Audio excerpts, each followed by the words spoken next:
কালো জিরার ট্যাংরা মাছের ঝোল। ট্যাংরা মাছ লাগে, ট্যাংরা মাছগুলো জ্যান্তই ছিল, কেটে পরিষ্কার করে ধুয়ে রাখলাম।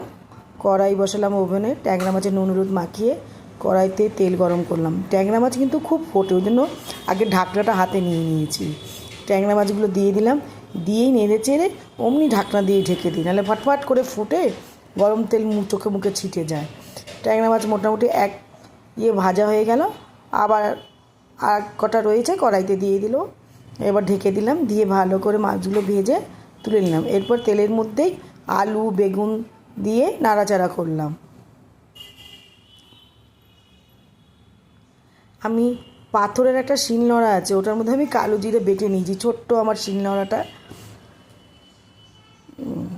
নুন হলুদ পরিমাণ মতন দিতে হবে, সামান্য একটু লঙ্কার গুঁড়ো দিলাম, তারপরে কালো জিরা বাটা দিয়ে ভালো করে নেড়ে চেড়ে কষিয়ে জল দিয়ে দিতে হবে। এবার মাছগুলো দিয়ে দিলাম, দিয়ে ঢেকে দেব।